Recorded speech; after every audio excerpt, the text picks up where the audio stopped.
A graça e a paz do Senhor a todos. O Bíblia, Livros e Café hoje apresenta o vídeo Meditações de Santo Tomás de Aquino para a festa de Santo André. Em nome do Pai, do Filho e do Espírito Santo. Amém. Então, 30 de novembro, festa de Santo André. Primeira das 8 festas comentadas por Santo Tomás de Aquino aqui em seus 4 livrinhos para o ano litúrgico.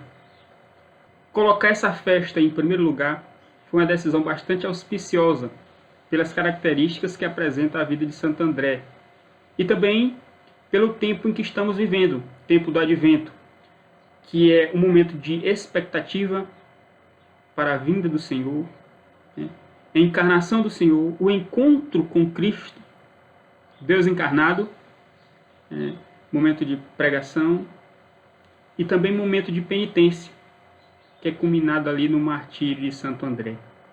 Então comecemos analisando o nome de Santo André, que carrega um forte significado, não apenas para os cristãos de hoje, mas como foi para os cristãos de todas as épocas. Então André vem do grego, dicionáriozinho de grego aqui, Andreia, que significa valentia, virilidade, ou Andreios, que significa valente e viril. Então nós cristãos somos guerreiros, soldados de Cristo, devemos carregar conosco essa valentia de apregoar o nome de Cristo, ser testemunha e defensores da nossa fé. Então, assim como o Advento é um momento de expectativa para a vinda do Cristo, na época do Império Romano, entre os judeus imperava a expectativa pela vinda do Messias, que é aquele que traria a paz a Israel.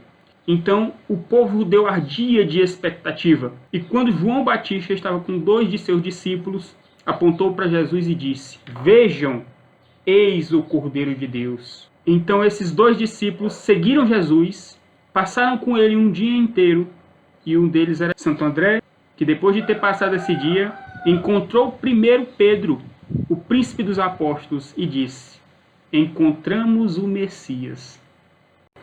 Na tradição oriental, Santo André é chamado de Protocletos, que significa o primeiro a ser chamado. Ele foi o primeiro discípulo de Cristo e também o primeiro apóstolo. Foi ele que abriu a porta do apostolado para Cristo. E também foi o primeiro missionário, que depois de ter passado um dia com Jesus, foi e pregou aos da sua família. Pregou a Pedro, o príncipe dos apóstolos, aquele sobre o qual Jesus disse que ia fundar a sua igreja. Então preste atenção o que Santo Tomás diz a respeito disso. O sinal evidente de uma perfeita conversão é que o convertido não cessa, até que tenha levado Cristo àqueles que lhe são mais próximos. Por isso Santo André, perfeitamente convertido, não reteve para si só o tesouro encontrado, senão que se apressa e corre veloz para seu irmão, para comunicar-lhe o bem que havia recebido. Então aquele que encontrou o grande tesouro espiritual que pode salvar a si mesmo e aos da sua família, não cessa de compartilhar com os seus. Uma analogia interessante e clássica que a gente pode fazer é se tiver uma família perdida no deserto, com sede, sendo queimada pelo sol, ou um grupo de amigos, e um deles, por venturoso acaso, encontra um oásis com sombra e água fresca. Não irá ele se saciar e compartilhar com os amigos e família a maravilhosa dádiva que encontrou? Então, continuando a leitura, Santo André se dirigindo a São Pedro, e disse-lhe André: "Encontramos o Messias." E diz encontramos, com o qual se insinua que o havia procurado com desejo durante muito tempo. Essa é a maravilhosa semelhança com o período do Advento. Estamos esperando a vinda de Cristo, 25 de dezembro, com ansiosa expectativa. Como diz Provérbios 3,13, "Bem-aventurado o homem que achou a sabedoria." Então é por ela que esperamos. E Santo André leva Pedro até Jesus. Como diz Santo Tomás aqui, "Considera a devoção de André, pois conduziu Jesus não a si mesmo, porque se considerava fraco. O pregador não deve atribuir-se a si mesmo os frutos da pregação. Como diz o apóstolo, em verdade, não nos pregamos a nós mesmos, mas a Cristo." E a beleza desse negócio de você conduzir as almas não a si mesmo, mas a Cristo, e você é apenas um intermediário, quando Jesus encontra os irmãos Santo André e São Pedro, lançando as redes ao mar, pois eram pescadores, e Jesus diz para eles: venham e sigam-me, eu os farei pescadores de homens. E no mesmo instante eles deixaram as redes e o seguiram. Então vejamos a beleza, a profundidade teológica desse negócio de você ser pescador de homens, pescador de almas para Cristo. Então o desejo de Deus é que todos os homens se salvem, e Deus chama a si todos os homens à salvação. Embora nem todos queiram, muitos prefiram os prazeres mundanos e usufruir de bens passageiros em detrimento da vida eterna. Mas como é que Deus faz isso? São Tomás, que formulou suas 5 vias, em parte baseada no primeiro motor imóvel de Aristóteles, que é Deus. Aristóteles dizia que existe um Deus que é imóvel e imutável, e ele movimenta todas as coisas. Mas como é que Deus, primeiro motor imóvel, em que não há mudança nem sombra de variação, movimenta todas as coisas? Em 6 dias criou o universo e o constituiu com perfeita organização. Trouxe a vida aos animais e plantas e por fim criou o homem com inteligência para conhecê-lo e para o adorar. Aristóteles responde: Deus movimenta todas as coisas como o amado move o amante, ou seja, por atração amorosa. Porque onde está o ser amado, o amante quer estar próximo. Então Deus, por essa atração amorosa, movimenta todas as coisas, traz as coisas à existência. Na Santíssima Trindade, cada pessoa tem uma característica sobressalente. O Pai representa o poder divino, o Filho, Logos, sabedoria, inteligência, lógica divina, e o Espírito Santo representa o amor. Então Deus constitui todas as coisas pela sua palavra, o seu verbo.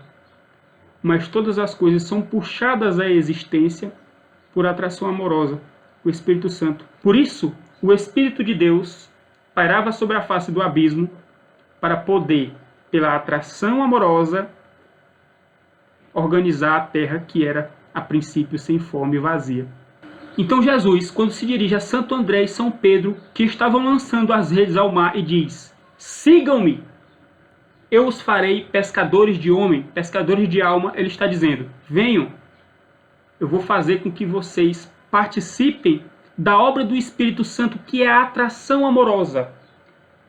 Então a pescaria de homens, que primeiro foi delegada a Santo André e São Pedro, e hoje também a nós, é a participação do cristão na atração amorosa do pecador em sua conversão para Deus.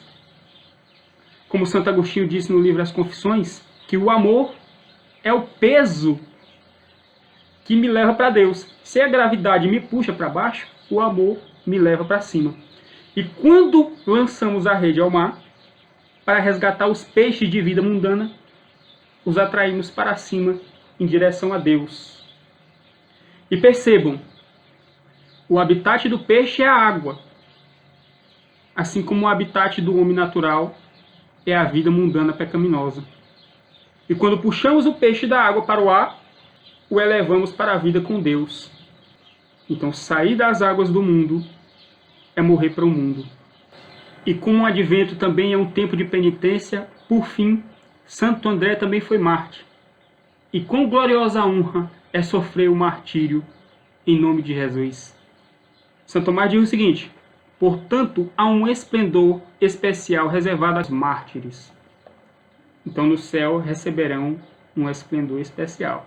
Santo André é conhecido como o apóstolo da cruz. Ele é devoto à Santa Cruz de Nosso Senhor. Aquela cruz que outrora era instrumento de pavor, terror, tortura e maldição, porque se diz: maldito é todo aquele que é pendurado no madeiro, agora significa a vitória de Cristo. Porque do corpo de Cristo ela recebeu a formosura.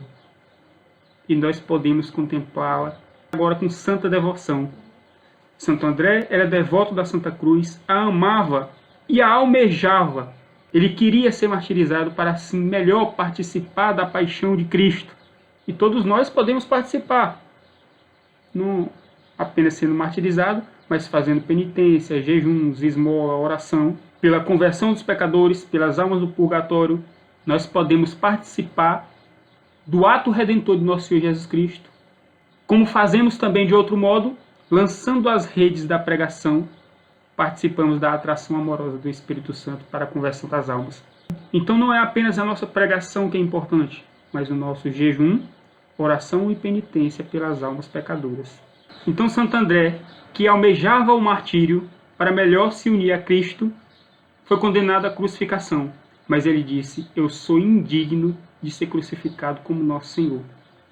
Então, assim como Pedro também, que se achava indigno, foi crucificado de cabeça para baixo, Santo André queria uma cruz diferente. E ele foi crucificado na cruz decussata, que é a cruz em forma de X, né? Hoje conhecida como cruz de Santo André. E o procônsul queria que Santo André sacrificasse aos ídolos para fugir da crucificação.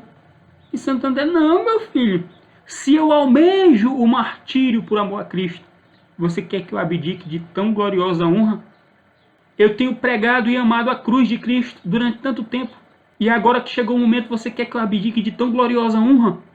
De morrer pelo nome de Cristo. O martírio por Cristo é uma gloriosa honra destinada a tão poucos nos dias de hoje. Hoje em dia há um medo terrível do sofrimento que impede o homem o amor ao sacramento da penitência. Há um pavor tão terrível da morte que faz com que o homem se apegue às coisas temporais e mundanas, rejeitando as coisas celestiais, desprezando assim o exemplo de Moisés, que era príncipe do Egito e recusou toda aquela glória, a sabedoria dos egípcios, ser chamado de filho da filha de Faraó, porque ele almejava uma riqueza não terrena, mas uma pátria celestial. Se a outra vida é melhor, por que escolher essa?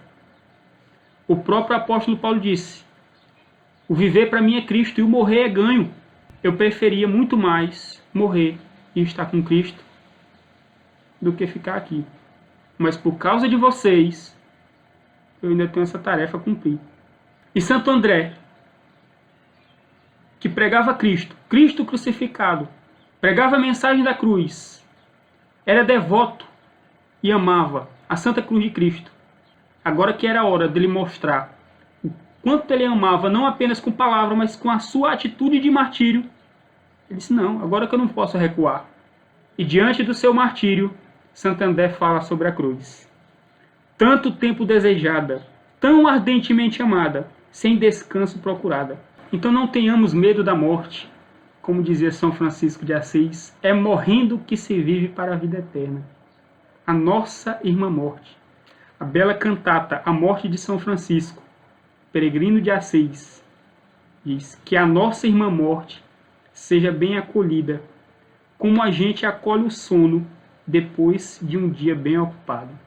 Então nos ocupemos com a obra do Senhor, para que quando a morte vier, ela seja acolhida como um descanso.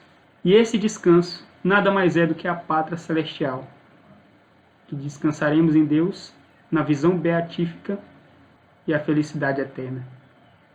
Então, Santo André Apóstolo, rogai por nós. Em nome do Pai, do Filho e do Espírito Santo. Amém. Forte abraço a todos e até o próximo vídeo.